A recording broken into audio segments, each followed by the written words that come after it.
Hey Waffle Gang, I do hope you're well. My name is Mark and today we're checking out some more Reddit stories, and if you do love a Reddit story, why not consider hitting that like, subscribe, maybe that notification bell too. Let's crack on with today's first story.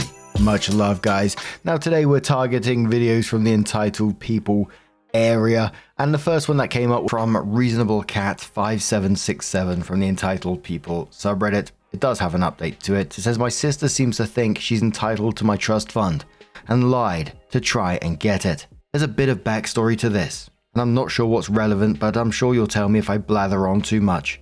Mostly I just need to rant. My 38 female family is a little messed up. I essentially have/had 5 parents and 3 different groups of siblings. It's a bit much.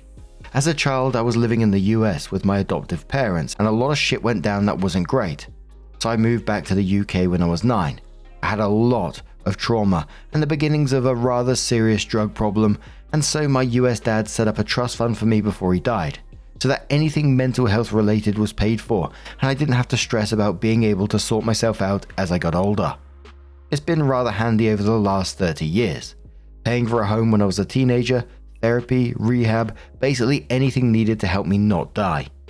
At some point in my teenage years, I made contact with my biological parents and their other kids, and was welcomed back into the fold. Some of my full siblings had issues with this. Fair enough. It was a big change to everyone's lives. My little sister, now early 30s, apparently found it particularly hard, and so we've never gotten along, and have been no contact for almost a decade. This has become particularly apparent in recent weeks, after she contacted the solicitors who are in control of the trust, pretending to be from a rehab facility in the US. She sent them an invoice for a 3-month stay, requesting payment to the bank account of a friend of hers in the US. The first I heard about this was a phone call from said solicitor's office offering their commiseration that I was due to enter the facility, wishing me luck and double checking the details. I am livid. This is tens of thousands of pounds that she tried to steal from me. Money that she had absolutely no right to. She never met my adoptive parents. She's not owed any money from them. She's lived a perfectly normal life with both of her parents, her other siblings, holidays, uni paid for, no big dramas. And she thinks she can just take from me because she wants to buy a house and thinks I should help her out because I ruined her childhood. Except she can't even just ask. She has to try and steal it. I have no idea what to do about this, because if I go to the police, then it'll create even more drama in the family that I could do without, and I feel like that's exactly what she wants. Our parents will side with her and she knows it. I don't want to give her the satisfaction, but I'm just so mad that she chose this specific way to try and take what's not hers. It feels like such a low blow. Obviously she's getting sweet FA, but what the fuck? ETA because a few people have asked.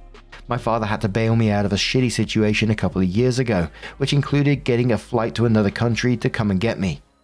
Obviously, I insisted he accepts reimbursement for his flights despite him not needing the money, so he would have the details of my solicitors and the fund from that time.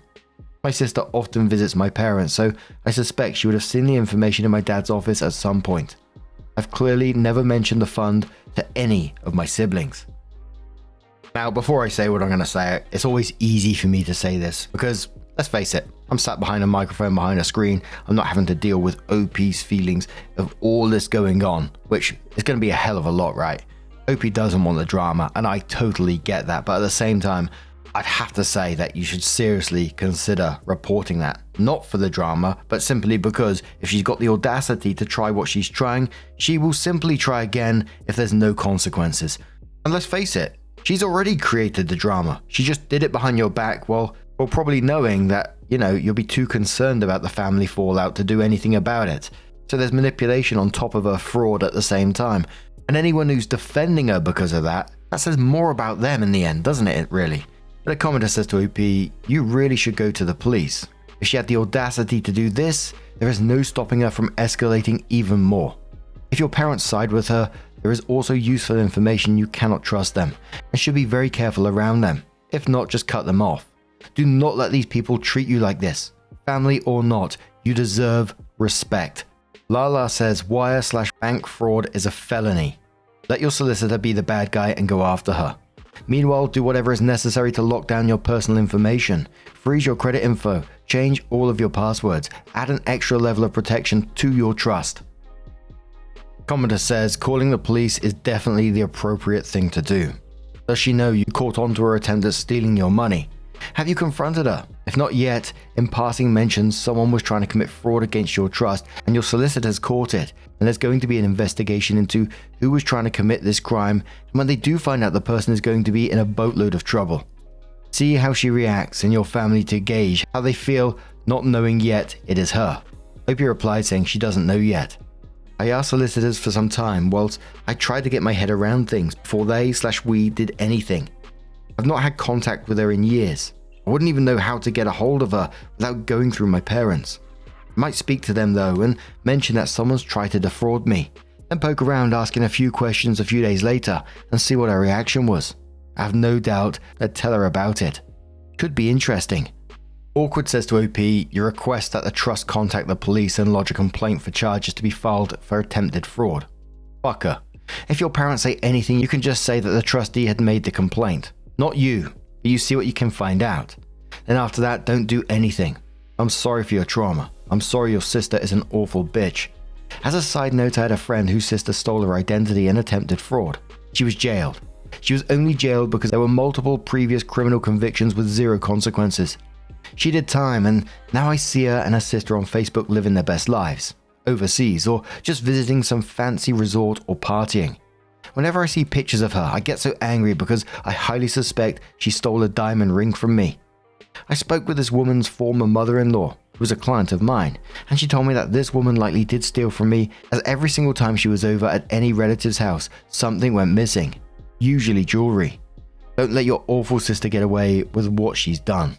Opie added an update within the same post before their main update and said, updates, I guess.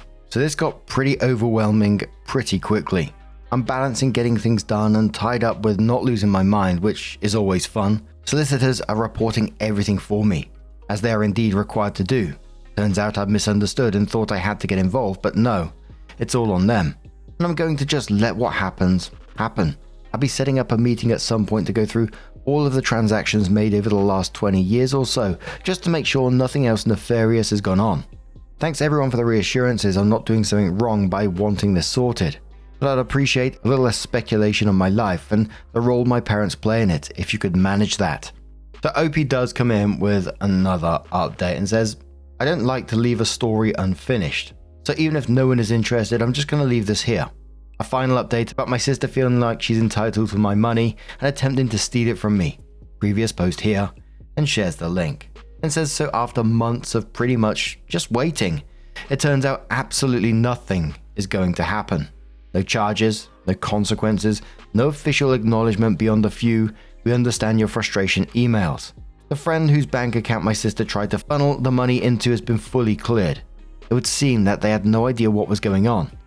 The police spoke to them early on, and it apparently became obvious quickly that they weren't actually involved. The US police won't take it any further because no actual funds were transferred, so there was no financial loss. And because my sister is in the UK police have closed their side of things as well because the US cops aren't interested. So she just gets away with being an arse once again, I guess. So that's that.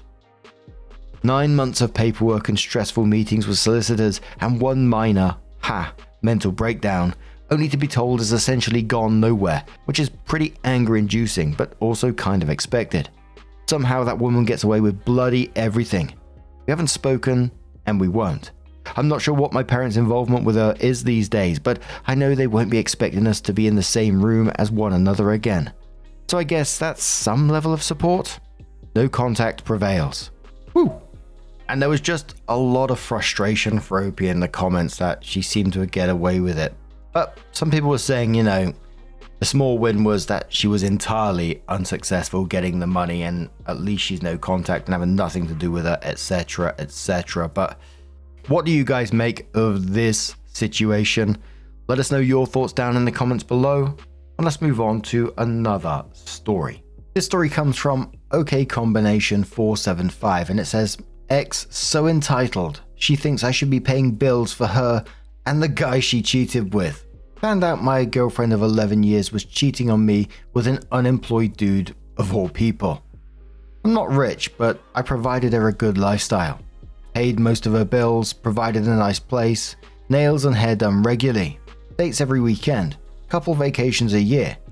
She got used to that lifestyle and wanted to keep living it despite cheating with a broke dude. She didn't admit to the cheating. I caught on to it. Once it was clear I was done with her, the entitlement really started to show. She said because I had family in the area and she didn't, I should move out but continue paying the bills to give her and the new guy a chance to get on their feet. She also insisted on keeping my dogs, told me I could only see my own dogs if I asked the new guy. But since they didn't have any money, I needed to continue paying for food and vet bills. Instead, I kicked her out and kept my dogs. At that point, she was angry and still felt entitled to my income.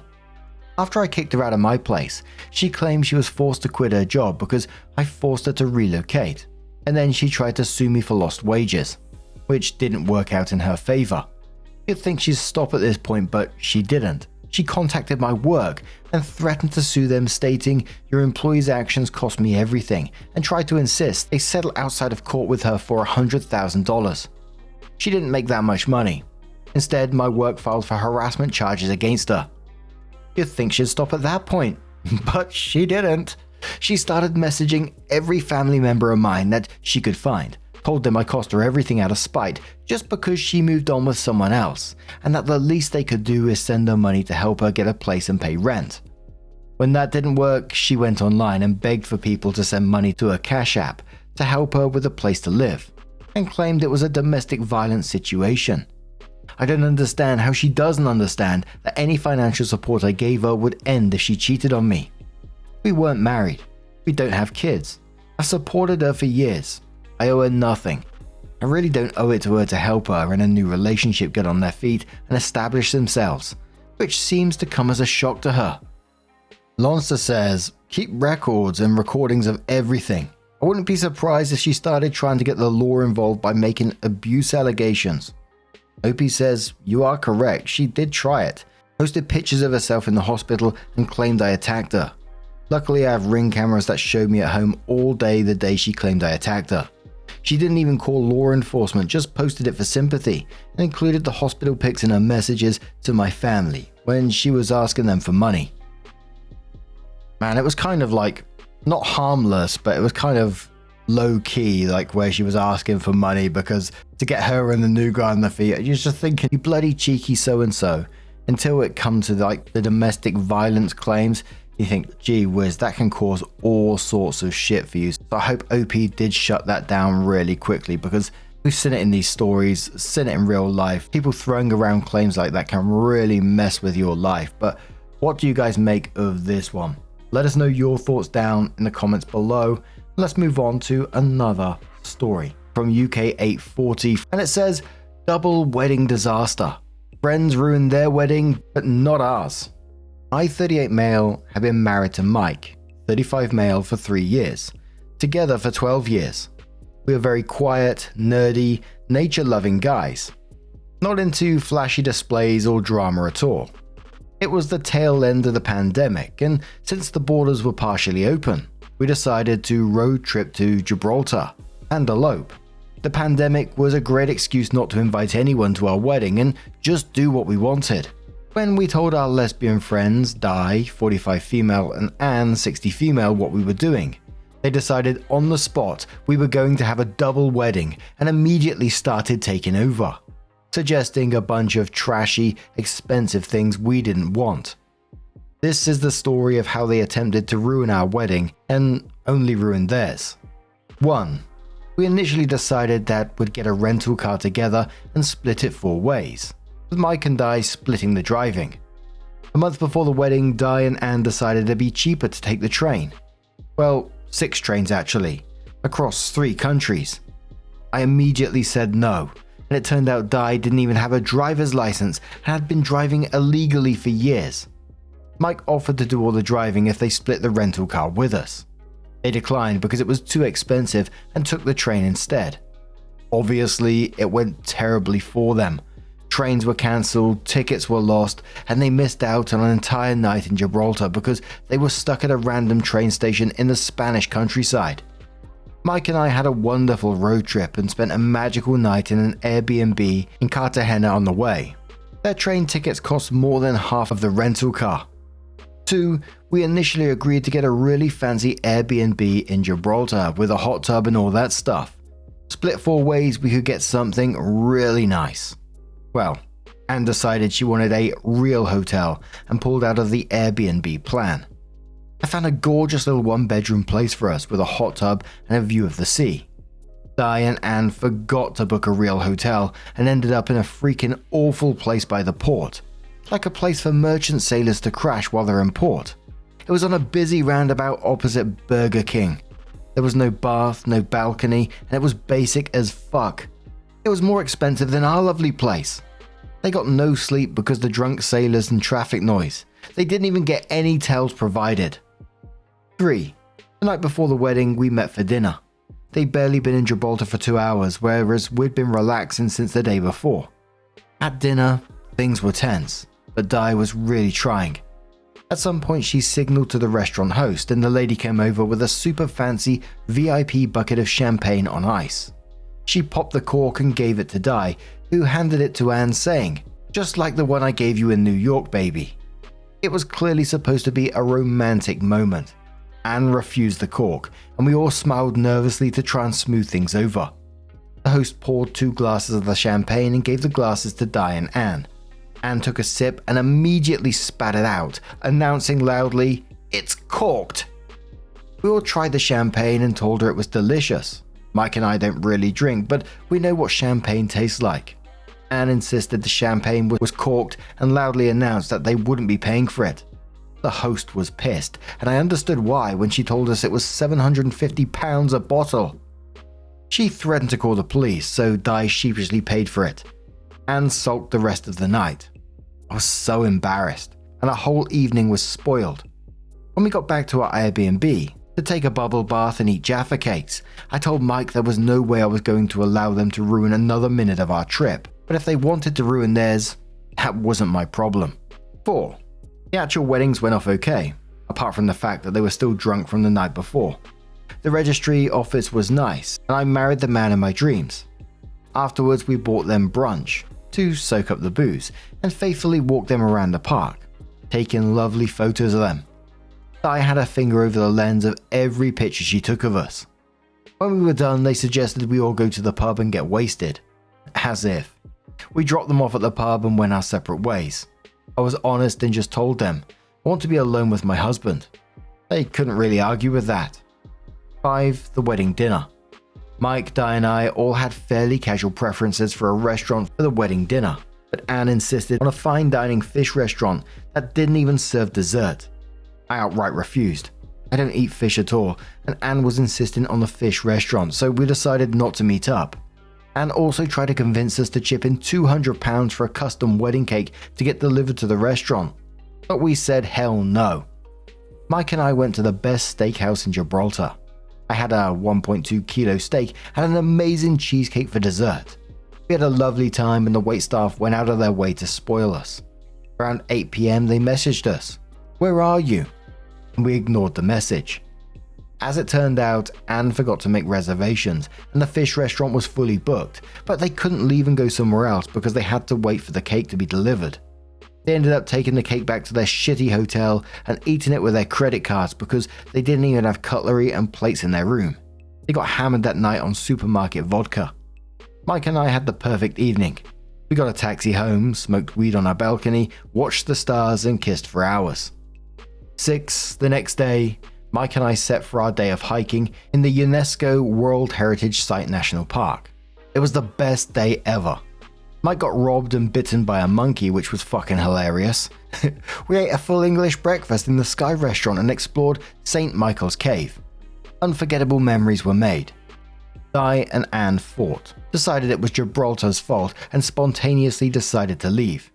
They booked a beach resort up the coast somewhere in Spain and headed on foot to the train station. The trains were all messed up. They got stranded somewhere in Spain with all their luggage, and it took them 14 hours to get to the resort. They arrived at 11 PM and were checking out the next morning. 7. Mike and I spent a few more nights enjoying our honeymoon, and then road tripped somewhere home. We stayed in the same little place in Cartagena on the way back, and the host threw us a little surprise party. It was magical. Di and Anne got stranded again on the way home, lost half their luggage, and caught COVID. Oh my word, those two would absolutely do my nutting. Whilst quietly chuckling to myself that they're fucking up their own wedding. What do you guys make of this situation? Let us know your thoughts, and let's move on to another story. Now, this story comes from the Entitled People subreddit from Wisdom of Pearl, who says, entitled Thanksgiving guest wants to come by the day after and get some of the leftovers. Usually, my husband and I travel for Thanksgiving, but this year there was a concert the day after Thanksgiving that we wanted to attend, so we stayed home and hosted a small Thanksgiving dinner for friends and family. 8 people total. I extended an invite to my cousin Janice, female 44, whom I rarely see or speak to, even though she lives less than 30 minutes away. Janice came, she arrived less than 5 minutes before I told her we were going to eat, and she left before we even had pie. She was on her phone during the blessing, and most of the time she was there. When she announced that she was leaving, I asked if she wanted to take home a meal because I was going to have plenty of leftovers. She said no, not now. I'm going to go home. I'm going to meet a friend at the movie theater. I thought this was a little rude, but I didn't see anything, and she left without really saying goodbye to anyone. Friday, late afternoon/early evening. My husband and I are heading out to the concert, and my phone rings. It's Janice. She fucking cheeky bastard. She wants to swing by the house and get some leftovers for the Thanksgiving dinner. I was totally gobsmacked.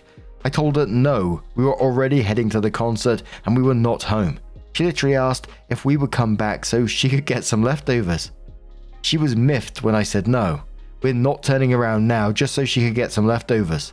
I told her if she wanted leftovers, she could have taken them when they were offered. I've not heard anything any other family members, but I'm sure I will at least hear from her mother, my aunt, but most of the family, including my aunt, already know that Janice has never been known for her manners. Also, I will not be inviting Janice to any other events that I host. Absolutely bloody cheeky so-and-so, the absolute audacity of Janice. Imagine being like that at someone's table that someone's graciously offered to host. Even offered her leftovers on the spot, but then has the bloody cheek to phone up afterwards. And basically sod anyone else who's got anything to say about it. You've basically got truth on your side here. I kind of imagine the scenario, well, I like to imagine the scenario, if OP did say that she could come round for leftovers. Can you imagine what she'd be like? I bet she'd stand at the door, wait for her plate, and then just sod off straight away without a thank you, without a kiss my ass or anything. I can guarantee that's what she would be like. Holy moly. But what do you guys make of this situation? Have you ever hosted someone at a dinner and they turned out to be spectacularly rude? Let us know your thoughts, and let's move on to another story. It's titled, Neighbor Complaining About Our Home Improvement Projects While He's Sitting on Tons of Land and a Perfect House. My husband and I bought a small house with a bit of land about a decade ago, intending to improve/add on to the house to make it our own. We do not currently have a garage or any outbuildings, and we are working to build a pole barn and addition to the house. We have a neighbor who literally owns all of the land around our property and has double the size of ours, along with a pole barn, cabin, and a pond. Ever since my husband began the work for our home improvements, we've gotten nothing but complaints from this neighbor. When my husband was clearing trees to make room for the pole barn, this neighbor questioned the property lines and whether or not certain trees were actually his. We made sure to consult the auditor maps well in advance of this, and were mocked when we told him that we measured and we know beyond a shadow of a doubt that the trees were well within our property lines. He then complained about us cutting down trees in general. We love trees and don't want to cut any down if we don't have to. Unfortunately, it's necessary if we want to have a pole barn for outdoor storage. Also, trees had to be cut down to build this neighbor's buildings, so I found this to be infuriating and audacious on his part. Now, this neighbor is complaining about how our pole barn might displace water and cause flooding on his land. Apparently, unbeknownst to him, his land hasn't flooded in years now because my neighbor dredged a creek and installed a culvert pipe that allows for better water flow and drainage. I had nothing to say to that when my husband pointed it out. My husband also explained his plans for a certain drainage system that would prevent the issue regardless. My husband works in construction and knows what he's doing. We have the permits. We are within the required number of feet of the property lines, and we've paid to get the property officially surveyed. It's just frustrating to deal with such condescension and selfishness. He's had his house with all of his land and buildings. Why can't we make our own house the way we want it? Obviously, we're going to do what we want since it's our property. It would just be nice if we didn't have to deal with this nonsense every step of the way. My first question was, what was a pole barn? I thought a barn's just a barn, right? But yeah. So I'll shove a picture on the screen. Sorry, podcast users. But yeah, it's just a massive barn by looks of it. And according to Google, please take this with a pinch of salt because you never know. It says it's a simple and inexpensive agricultural or residential structure built by embedding poles directly into the ground to support the roof. And this guy just wants to moan, doesn't he? He's basically already got everything. Now he's being really territorial about someone else improving their setup. And it seemed every time you countered one of his arguments, he'd come up with something else, and he will just continue to do this until you eventually just have to tell him, look, mate, you need to piss off now. You're starting to do my head in. One of the top comments on this one said, typical NIMBY behavior. Block all construction after their own. I believe NIMBY is not in my backyard, if I'm not mistaken. Mandy says, I think he was happy there was no neighbor, and nothing you could do will help him. He has to come to terms with it. I have a parcel next to me that is just woods. I've offered to buy it several times, but the little old lady doesn't know how much to sell it for. So there it just sits, and I fear someone coming in and developing it. Ugh. I think that is what is fueling him. And I think the majority of people on the back of this one either said just act like he doesn't exist or just completely ignore him, don't pay no attention and just carry on doing what you're doing. That person's just going to continue to do what they do and they'll eventually get over it. Possibly. But what do you guys make of this situation? Have you ever had any like neighbor drama like that with property lines? We see it quite often. Well, we used to see it often in these stories in the Entitled People subreddit. Not sure what it is about property lines that gets me excited, but it certainly does. But let us know your thoughts down in the comments below. Now, just a huge thank you from the bottom of my heart for getting involved in today's stories. Your love, your support, your time. It always means the absolute world to me. So thank you so much. And hopefully I'll see you in the next one. Take care and much love.